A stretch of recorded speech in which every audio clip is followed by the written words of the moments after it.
And then what did you make of Sophie Cunningham's flagrant foul on JC towards the end? It was a flagrant foul. Do you think it's like defending Caitlyn or defending the team, or how do you view just how it all? I view it as a flagrant foul. I'll ask about the game too. Yeah, well, I mean, you guys came for basketball. Yeah, Let's talk about basketball. Yeah. Come on now. What do you think of just how you all were able to pull away in the second half, Caitlyn, in particular? We're going to the Commissioner Cup Championship. Let's That's go! pretty exciting. Y'all want to talk about that? Let's talk about that. You got it. Let's weave in 2 more sections to deepen the narrative and further emphasize the league's predicament and the unique value of the supportive teammate. We'll focus on the implications of this situation for the league's future and the broader message it sends. To have people kind of go at her because she's a trash talker. Okay, if that is the logic.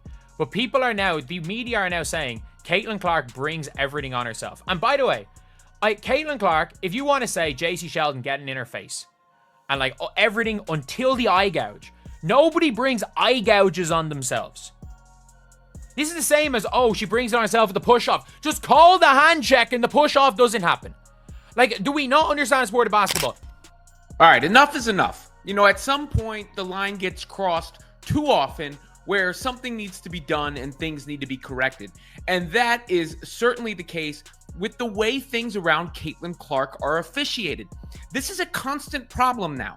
You know, it is something that since the beginning, I've kind of like backed off on because physical play is a part of sports. You know, going after a superstar and trying to rough them up a little bit to get in their head is a part of sports. But when it crosses the line, the referees need to do their jobs. They need to do their jobs, blow the whistle, and officiate properly. Forget everything you thought you knew about the biggest star in women's basketball. She's dominating the league, but there's a brutal truth hiding in plain sight. This phenom is being targeted, and the league is turning a blind eye. Tonight, we expose the shocking truth of how one teammate finally dared to fight back. 7K to more than 800K TikTok followers. When I tell you, man, TikTok truly do be showing love, man. TikTok truly do be showing love. But when I say, hey, Sophie, look, I wasn't familiar with your game, especially that little savviness, that tenacity that you got. But shawty, I'm a fan.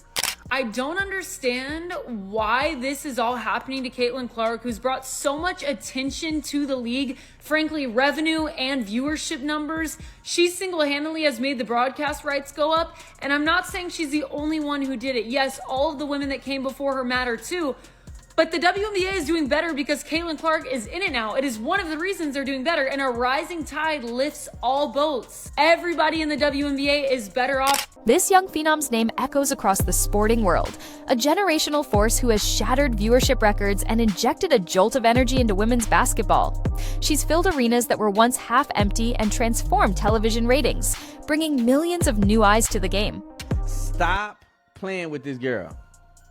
And I'm telling you, the only reason Caitlyn Clark have statues in the WNBA right now because she's white.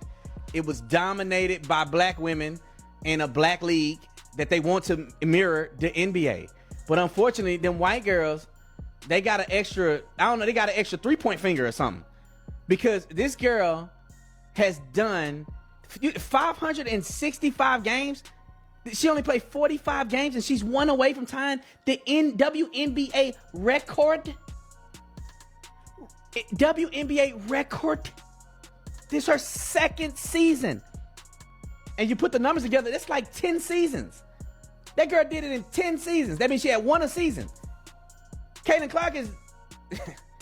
When Caitlyn Clark gets to 10 seasons, she's going to have 100 of these. Yeah, it was just part of the game. I think the refs had a lot to do with that. It was a build-up for a couple of years now of them just not protecting, the star player of the WNBA. And so at the end of the day, I'm going to protect my teammates. That's what I do.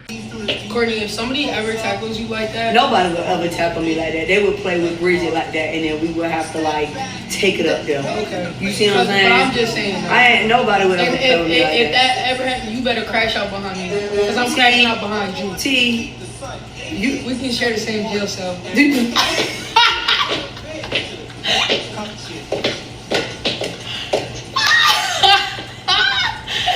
Yeah, bro. Oh my gosh, bro. Our team would crash, bro, because they would play with somebody that's not even But amidst this meteoric rise, a dark undercurrent has emerged. Instead of being celebrated and shielded, she has been treated like a punching bag game after game, season after season.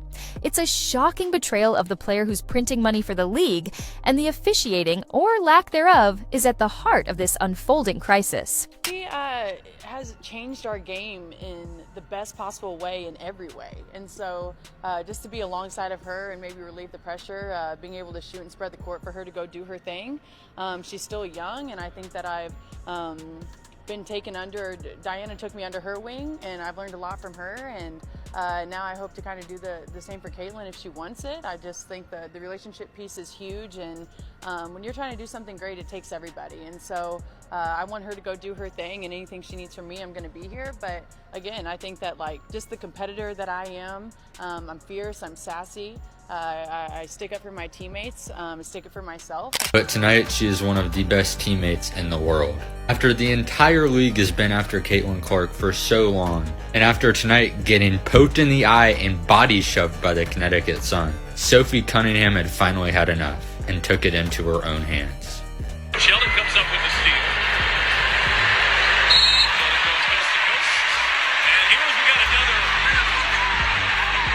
break this here as JC Sheldon. The confrontation against a recent opponent wasn't just another game. It was a powder keg waiting to explode. In the third quarter, chaos erupted. An opponent poked our star in the eye, and instead of stepping in to control the escalating situation, the referees stood by as another player blindsided her, knocking her to the ground. The officials, in a move that baffled fans and experts alike, offered up a few meaningless technical fouls and simply called it a day. The message was clear: she was on her own. But what happened next would shock everyone. The WNBA is not a vertical league. Their players can't jump over each other to score like the NBA. It's a horizontal chippy league. And you didn't watch the NBA for the last 10 to 12 years. It has always been physical and always been chippy. You get into a lot of collisions because there's no Ja Morant here. There's no Ant Edwards. They don't jump over. It's a horizontal physical league. And Caitlyn Clark now is like kerosene to the physicality flame. So you have physicality in this league, and now you get this flashy player, and they don't know how to officiate her, they don't know how to defend her. One teammate wasn't about to let it slide. She watched her colleague targeted, saw the refs fail their fundamental duty, and decided enough was enough. With less than a minute left in the game, she wrapped up the opponent who started the aggression, taking her to the ground in a powerful, undeniable statement. It was a clear message. If the league wouldn't protect its biggest star, her teammates absolutely would. She was ejected, but in that moment, she became a hero. The immediate aftermath was staggering. Her social media followers skyrocketed, and her jersey sales went through the roof. Fans finally saw someone willing to have her back, and they loved her for it. What's going on with the chip it is there, and what explanation were you given for the tech that you got? I'll take the official questions.